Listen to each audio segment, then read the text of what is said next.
to the X22 Report. My name is Dave, and this is episode 288, and today's date is February 12th, 2014. And the title of this episode is, As the Dollar Collapses, We See the Rise of the Yuan. Before I get started, I just want to welcome all those people who subscribe to YouTube. Welcome to the X22 Report channel. If you haven't visited the X22report.com site, come on over.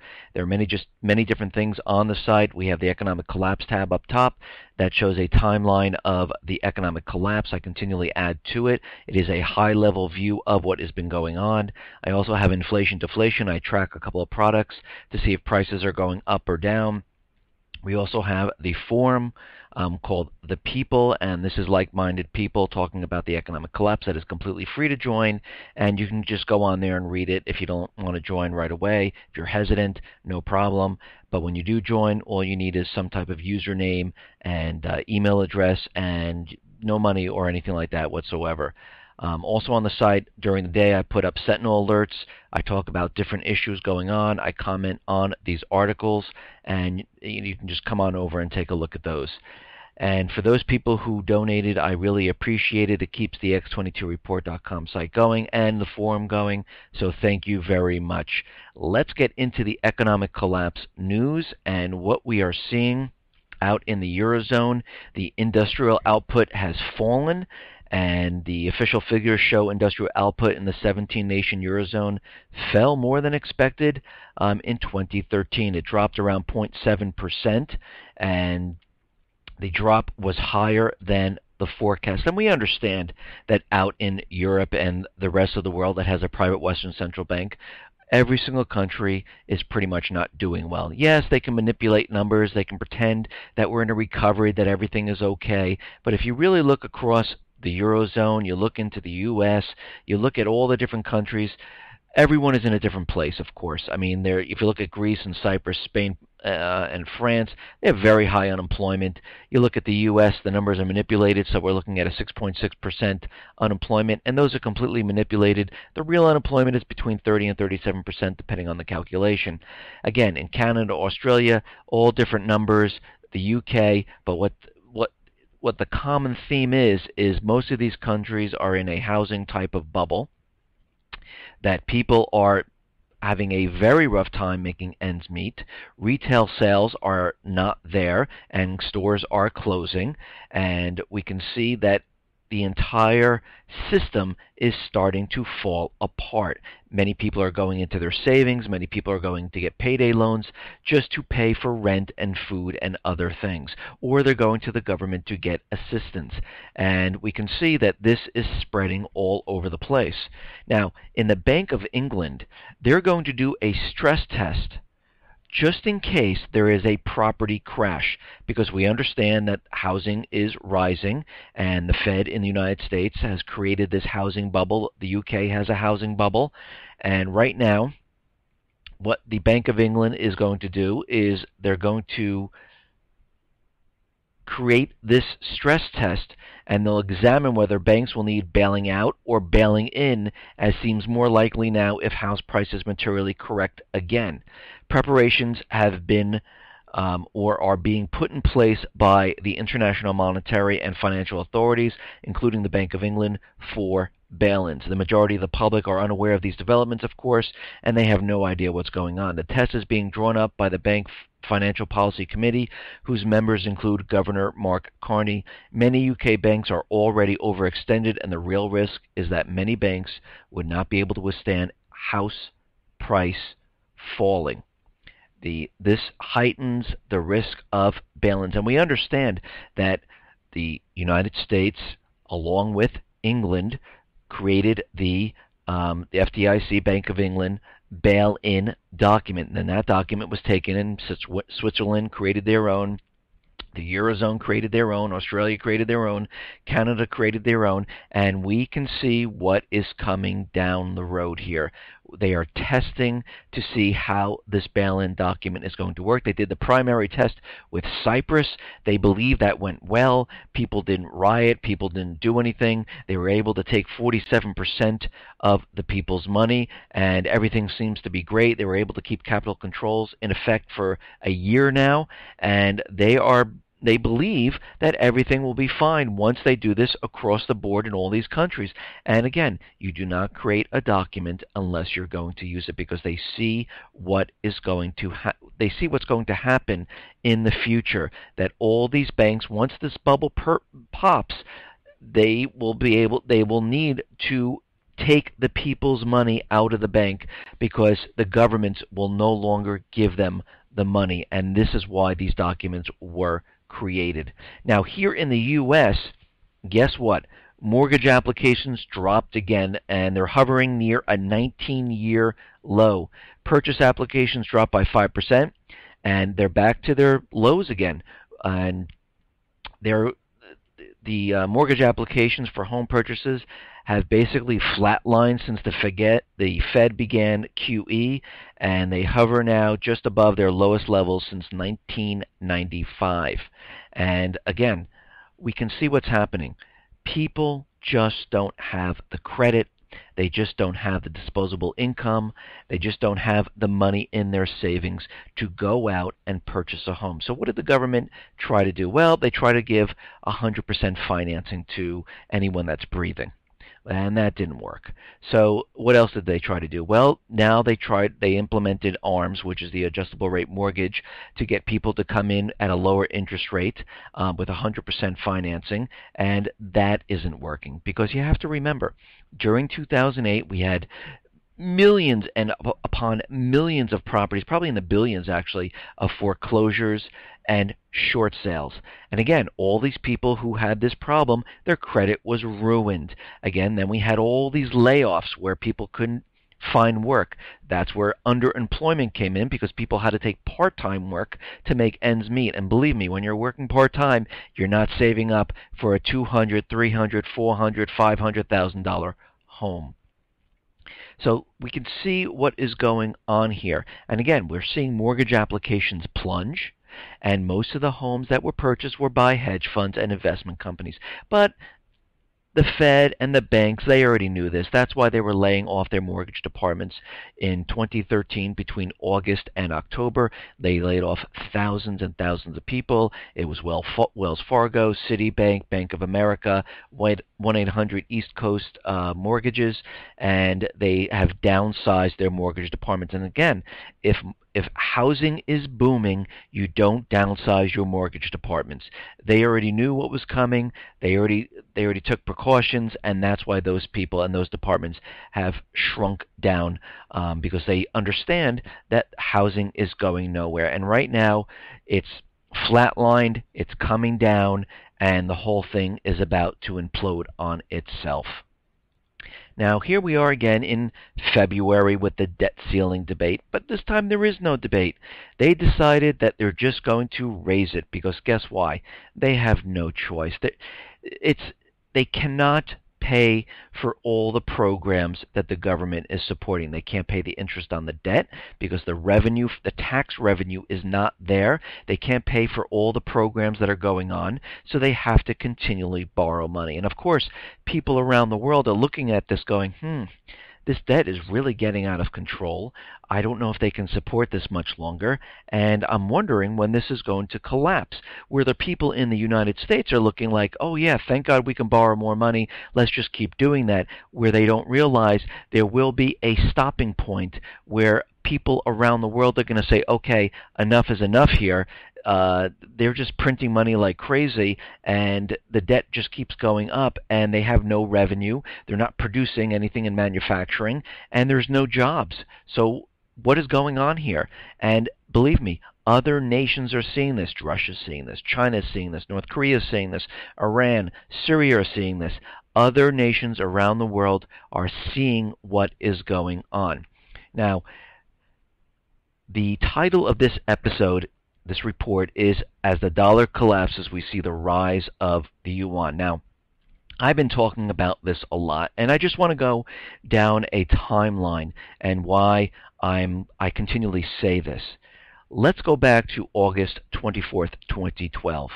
China eyes ways to broaden the yuan's use. China aims to turn a trickle of cross-border trade that is settled in yuan into a stream with Latin America and the Middle East as the next possible focal points.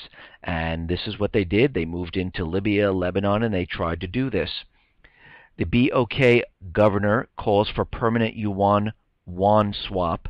South Korea's top central banker Thursday called for a permanent swap between the yuan and the Chinese yuan as part of efforts to prevent the repeat of another financial crisis and reduce reliance on the U.S. dollar. This was October 9th, 2012. Let's go to October 11th, 2012. Japan, fear of a yuan world. The yuan, or Chinese renminbi, will supplement the U.S. dollar as the world's reserve currency, and the entire house of cards in the U.S. will come down as they are forced to pay for their imports and exports.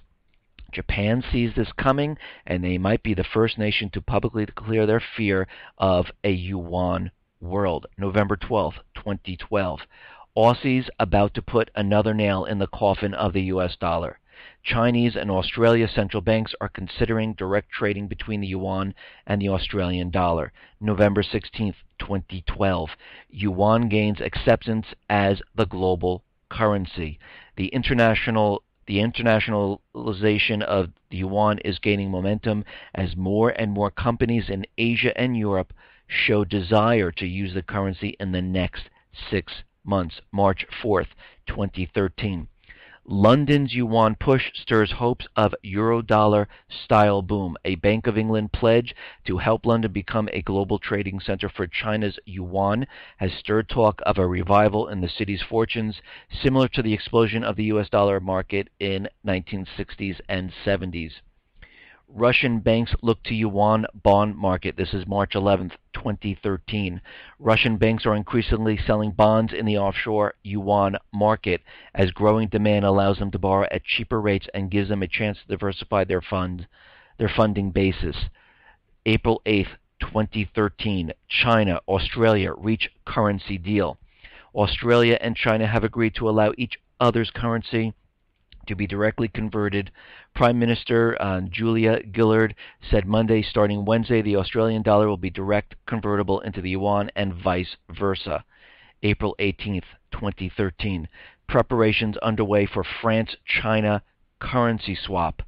The head of France's central bank, Christian Noyer, has said a currency swap agreement with China is definitely a way to go as the country seeks to set up a mechanism to convert the Chinese currency within the Eurozone. June 4th, 2013. Singapore launches the Yuan Clearing Service. The Singapore branch of the Industrial and Commercial Bank of China kicked off its Yuan Clearing Service in Singapore, marking an important step in Singapore's development as an offshore yuan center. June 24th, 2013. China-UK signed currency swap deal. China and Britain have reached a 3-year deal to swap their currencies when needed, the first such agreement between Beijing and major developed economy, and a move that could help boost the Chinese yuan outside Asia. September 7th, 2013. Yuan rises to 9th most actively traded currency globally. Watch the yuan quickly move into the top 3 traded currencies as soon as China makes the yuan convertible, which should be in 2014. September 18th, 2013. Kenya aims to host Africa's first yuan clearinghouse. Kenya wants to host a clearinghouse for China's yuan currency, a bold African first that would deepen the continent's ties with Beijing. November 21st, 2013. China fires a shot across petrodollar bow. Shanghai Futures Exchange will price crude oil futures in the yuan. December 2013. Yuan passes euro as the second most used trade finance currency in the world. China's yuan overtook the euro to become the second most used currency in global trade finance after the dollar this year. January 28th, 2014. Nigeria's central bank to move more currency reserves in yuan. Zimbabwe, January 30th, 2014. Zimbabwe adopts the Chinese yuan as their currency. We can see what is going on here. Now, February 12th, 2014. China pushes mobile payment system, seeks to overtake cash and plastic. China is developing its first national single mobile payment platform. the biggest obstacle for banks and mobile operators to operate in a unified way is to build a scale. You need scalability. It gives you an advantage to reach wide acceptance of payments. So they are pushing this agenda forward. This is why I keep saying the yuan is being slated to be the next reserve currency of the world. And we have to remember, China is still purchasing tons upon tons of gold. And this is the problem that these private Western central bankers have with China. The yuan is the the biggest threat to the U.S. dollar. And this is why we see the U.S. in Africa, in the Middle East, in Ukraine, in Thailand, because the empire of the United States is holding everything together with war, with killing people to keep the dollar propped up. And they're not going to stop. We are going to see more of this because we are now in the end game.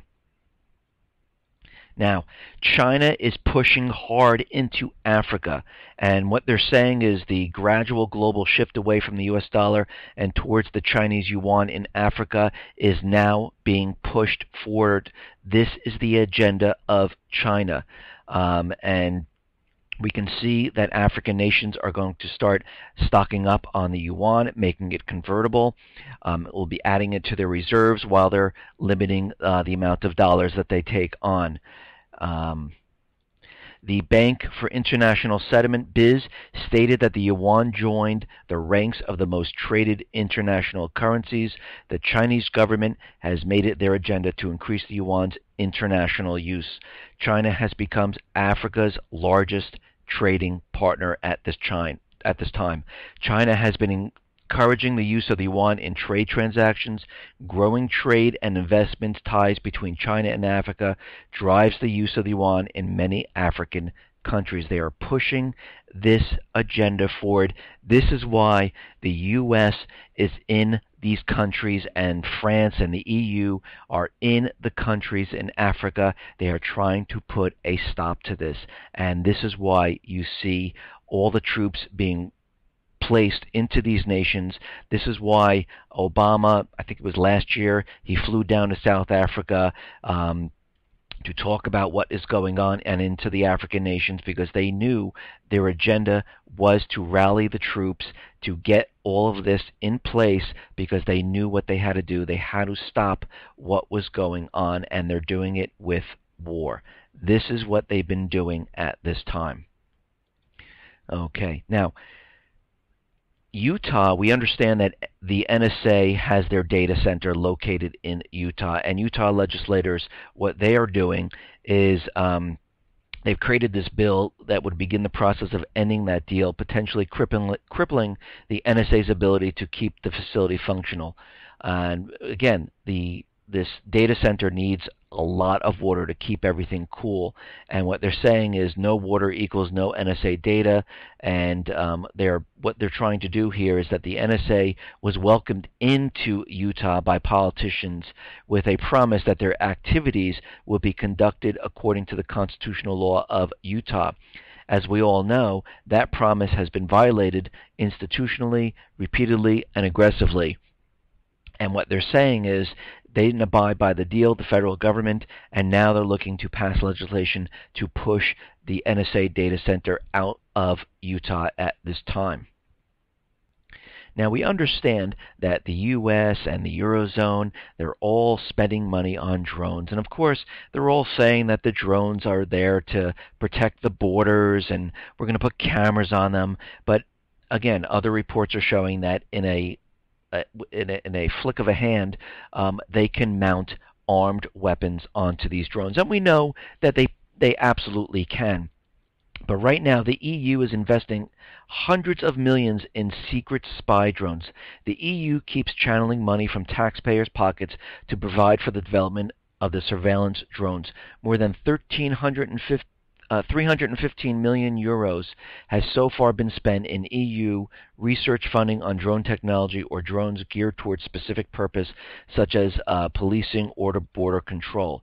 But what they're worried about is that these drones can be then turned into anything they want, and activists do not openly clamor against the drones. They are concerned that the drones can be used for all kinds of illegal and unwarranted operations, and that is to keep control of the people. And if they are deemed terrorists, if you want to use that word, they can be used to follow them, track them, and even kill them.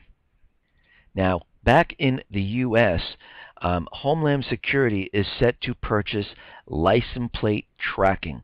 Of course, what is this used for? Well, again, this is to track every single person. Remember, they're taking all your information and putting it into a federal database to track every single person, because the DHS was created to control the U.S. population. This is why when Obama was out there and Bush was out there, they wanted a military force within the United States that was not connected to the United States military.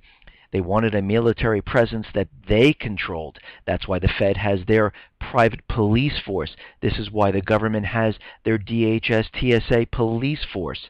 And they use this to spy on people, to track them, and to control them, because they understand when the collapse comes, these people will be your enemy. These people will be coming to your door. These people will be taking you to the FEMA camps. These people will be the ones who say, you're on the list, you must die right now. This is what's happening. And the Department of Homeland Security, through Immigration and Customs Enforcement, have solicited for commercial off-the-shelf technology that allows DHS employees to track citizens by using license plate tracking readers on government vehicles in a system known as the National License Plate Recognition Database. And you have to remember, they're also creating the Real ID, which every state they want all the states in, so they can take all the information on your license, your name, your address. It's going to be with an iris scan, your fingerprint, and a DNA sample. They're going to match this up to your license plate so they can always know where you are, and they always can track you all over the place. Now, the license plate tracking system is not just for Homeland Security. What they're going to do, the system is going to be shared with every law enforcement agency within the United States. Data will be compiled from metropolitan areas, which can be searched from smartphones, iPhone, Android, BlackBerry, that are currently in use by DHS or ICE, thus allowing for license plate pictures to be taken and uploaded, cross-referenced, and then sent to alert the officer agent of a positive match. So you can see what is going on here. This tracking of an individual that can be accessed within a minute or a second, and they will know where you are as long as you have driven into the crosshairs of this new weapon. And they are using this to compile this gigantic federal database. They want to make sure that every single person can be tracked. This is why they have the fusion centers. This is why there's NSA. This is why they have the cameras on the blimp. This is why they have the drones with the cameras. This is why they have facial recognition. This is why they want all states in with the Real ID system so they can track you. This is why they have the license plate readers. They are doing this on purpose. This is why they are making sure that every local law enforcement is in compliance with DHS. And they are giving them free tanks. They're giving them grants. And, of course, the police, the local police are happy because they're getting all this free stuff, and they don't have to worry about their budget. But, again, you have to be in compliance with DHS, because when everything falls apart, they want to make sure that all these police, the local law enforcement, all look to DHS, and this is why DHS is setting up command centers in every single city and town. And they are pushing that forward because they need to get all of this done before the collapse comes. And again, this is why they want to disarm the American people, because it's much easier to control someone who does not have a weapon. They can just round them up and move them to wherever they want. Now, DHS has taken this a step forward. We understand that they purchased billions of rounds of ammunition. They have about 2,700 tanks, and now they are trying to purchase sniper ammunition. And again, we have to remember, if you ever visit the DHS website, their alert system does not work because they're not looking for foreign terrorists coming into the United States and committing a terrorist act. They're looking for you, the U.S. citizen, as a terrorist. That's why they created the NDAA, because the government can they can say, okay, that's a terrorist, and there's, according to the NDAA, there's no due process. You can be thrown in jail for a year, and this is how they're going to come after everyone. Again, this is, of course, null and void according to the Second Amendment. But let me get back on track here. They have ordered sniper ammunition. This is the Hornady 308. And again, the U.S. government, via the Department of Homeland Security, Immigration and Customs Enforcement, has placed a solicitation for more sniper ammo. In this order, they are requesting 141,000 rounds of sniper ammo. Now, again, if they're worried about terrorists, how many terrorists are they going to have to kill with sniper rounds? It absolutely makes no sense. What are these sniper rounds going to be used for? Right, the people of the U.S., and this is why they need so much of it, because they'll be stationed all across the country, and there's a lot of people out there, and this is why they've been ordering all this. They tried to order this back in September 2012. They tried to order about 176 rounds, but they at that time they called it off because everything that was going on. So here they are again ordering sniper rounds because they need to control the American people. Okay, now out in Europe, Spain and Turkey. Of course, Spain, is in a depression. They don't have a recovery. Turkey, their currency is crashing. It's at record lows. But Spain and Turkey have decided to build an aircraft carrier. Why are they doing this? Again, it is in preparation for World War III. They are starting construction. They will build an aircraft carrier. And again, all military assets are being put in place for World War III. This is why we're seeing this happen. This is why there's a pivot to Asia. This is why Japan has built the first warship since World War II. This is why the United States is moving the base in Okinawa to a different location so they can bring in more sophisticated weapons. This is why in Guam they implemented a missile shield system there. This is why there's a missile shield in Europe. They are doing this on purpose. This is why I think it was 60% of the submarines are in the Asian region, and the aircraft carriers, out of 12 of them, I believe there's 10 of them in the Pacific Asia area, and they're doing this because they understand that war is coming, and they're moving all the military assets to be in place for this war. Now, the State Department has issued a travel advisory, travel warning to Saudi Arabia. And again, on the night of January 13th, unknown gunmen attacked the vehicle of 2 German embassy officials. And right now, the U.S. government personnel are prohibited from traveling there, and they're recommending that U.S. citizens avoid the area as well. Usually when they put these travel advisories up, something actually happens. It doesn't happen the next day. Just like we saw in Sudan, they put up the travel warning, they started to remove people from the embassy, and then a couple weeks later, all of a sudden, this civil war broke out. They just did it with Uganda. There's a terrorist watch warning there. Now we see it in Saudi Arabia. So something is definitely going on, and this always turns out to be bad for the whole entire area once they put up these warnings.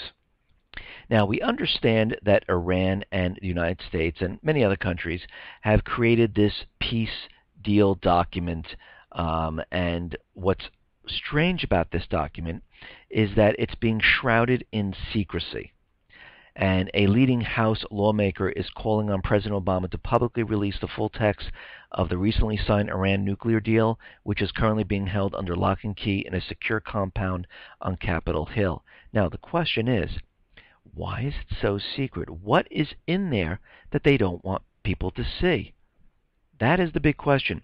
I mean, we can make some guesses. Maybe it has to do with how they're going to take over, or maybe how they're going to move into the central bank and put them on the private Western central bank system, or there could be other things that are in this document. And this goes on to say that the precise details of the deal have remained shrouded in secrecy, despite the critical nature of the agreement. And the secrecy surrounding the deal has prevented Congress from providing critical oversight on the negotiations with Tehran.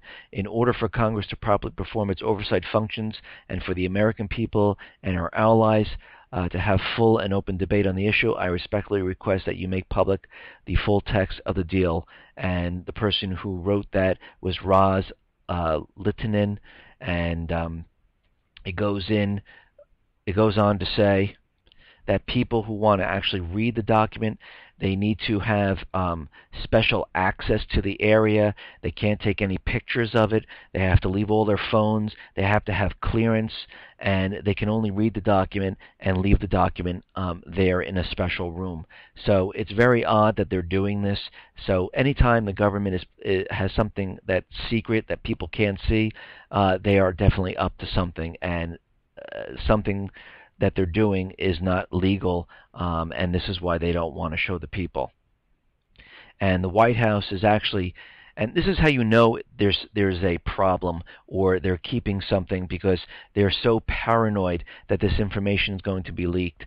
The White House is keeping close tabs on who has read the text of the recently signed Iran nuclear deal, a document that has been marked as unclassified yet is being kept in a highly secure location. Members of Congress and staffers with high-level security clearances are being forced by the White House to consent to a top-secret security measures in order to view the deal.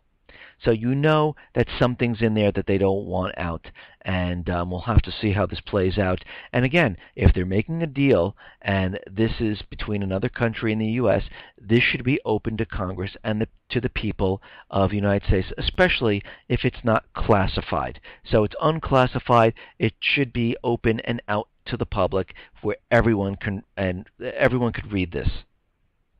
All right, now let's move on to Syria here. U.S. Intelligence Chief James Clapper said Syria is an apocalyptic disaster. The top U.S. intelligence chief said on Tuesday the war in Syria had created an apocalyptic disaster, and said he was convinced that documents alleging torture and murder in the conflict were authentic. National Intelligence Director James Clapper was asked by Senator John McCain during a Senate hearing whether he's seen the documents published by an array of media outlets, including CNN, as potential proof of atrocities by Syrian President Assad.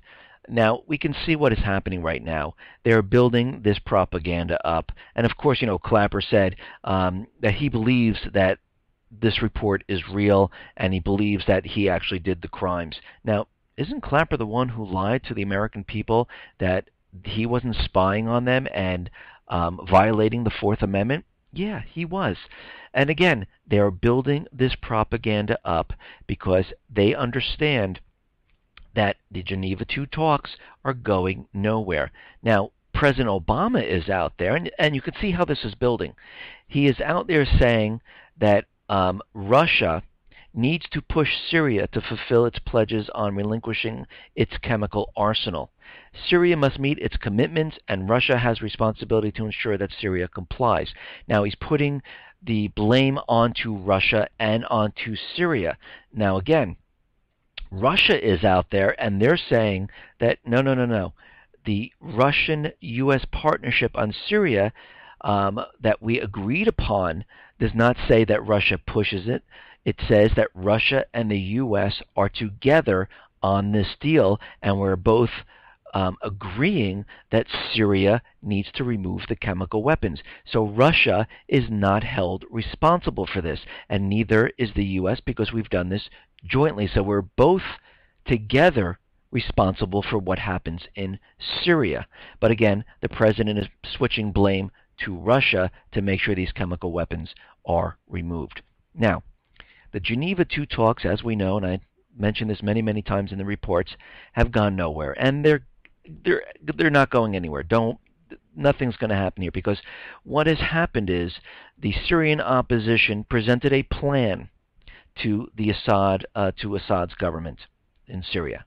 The Syria opposition called on Wednesday for a transitional governing body to be set up that would oversee total ceasefire under UN monitoring and be empowered to drive out foreign fighters deployed on both sides of the civil war.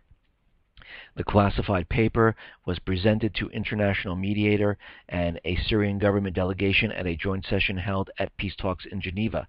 The transitional governing body will prepare and oversee a total ceasefire by taking immediate measures to stop military violence, protect civilians, and stabilize the country in the presence of UN observers. And this was like a 5-page document.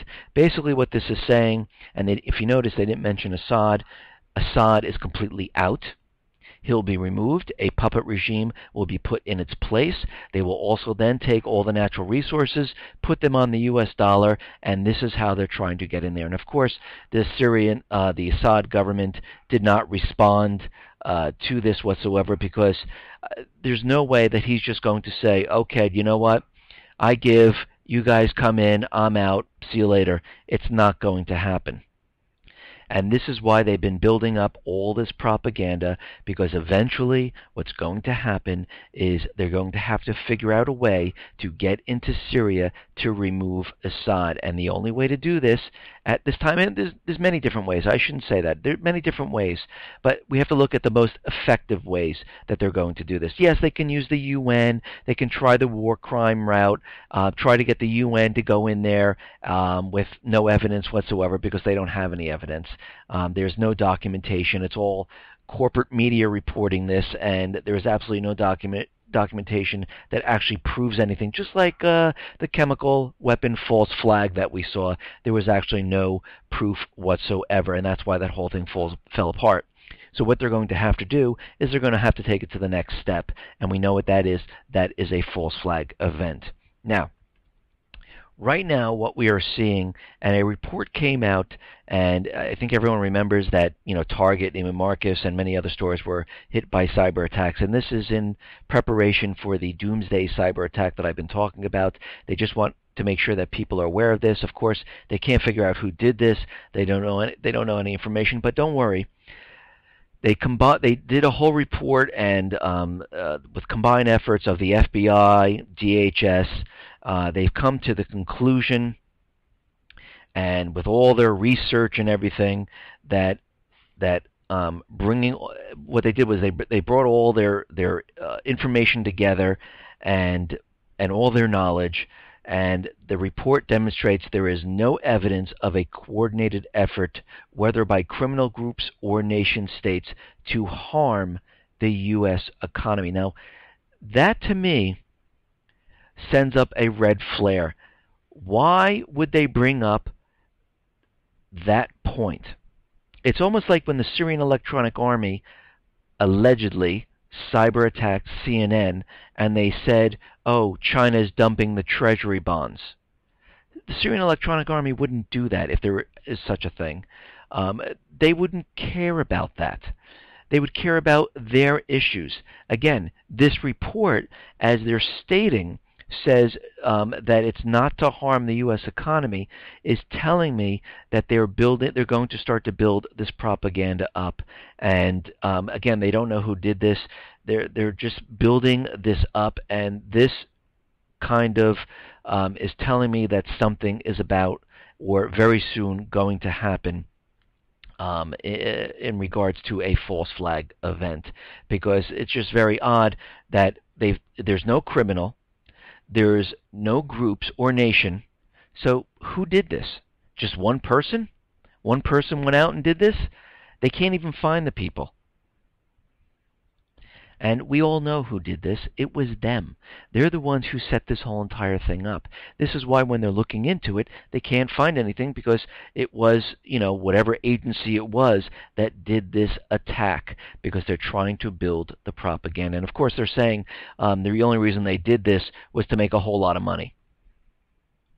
Now, in my other reports, I talk about this a lot, and if you go back to, like December, January, November of 2013, December of 2013, and January 2014, I talked a lot about Syria and how there have been many, many reports of Assad hiding chemical weapons, creating biological weapons, hiding them in the Alawite section of Syria, and how the intelligence communities and intel has come forth saying, yes, he does have these hidden, that there are radicals inside Syria and terrorists, and we need to be very careful. Well, there is a new U.S. intelligence report out there saying that they're warning everyone that there's a very real risk of extremist groups gaining control of Syrian chemical or biological weapons.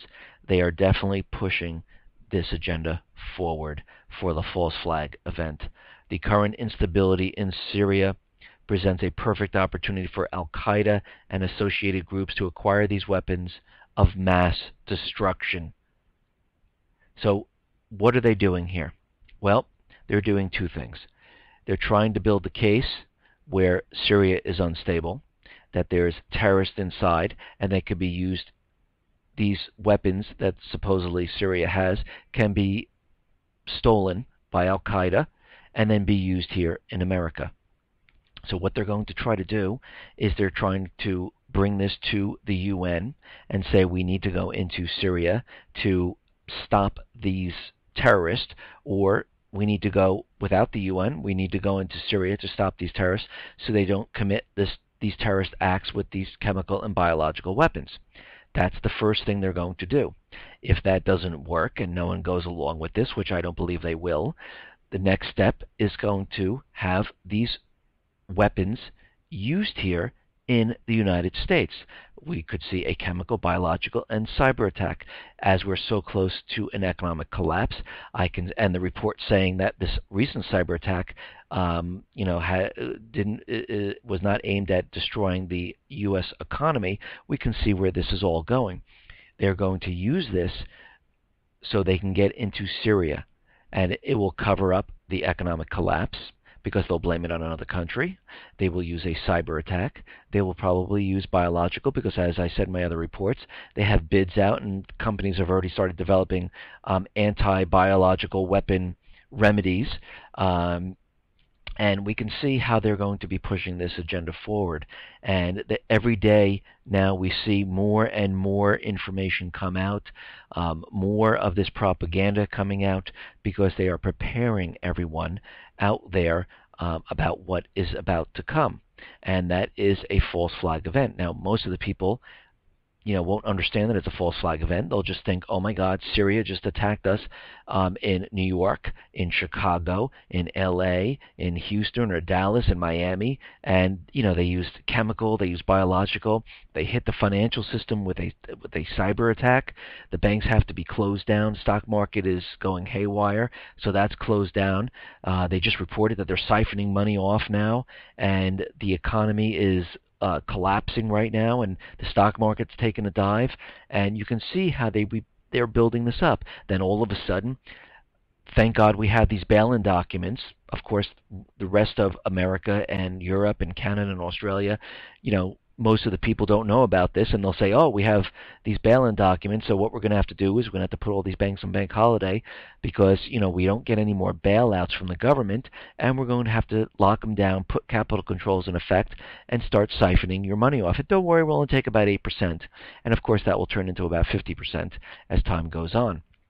The stock market will start taking a dive, and as we see already, the stock market is up one day, comes back down the next day. We're teetering on the top right now, and I don't know if everyone has seen this, but someone has taken the graph of 1929, matched it up today, and let me say, it almost matches exactly, and right now it looks like we're in some type of dead cat bounce, and it looks like the market should be dropping very, very soon. So we can see why all this propaganda and all of this is coming out at this time, because they are preparing and they are getting ready for what is to come. Listen, everyone, thanks a lot for listening. Be well, be safe, and especially be prepared. Thanks a lot.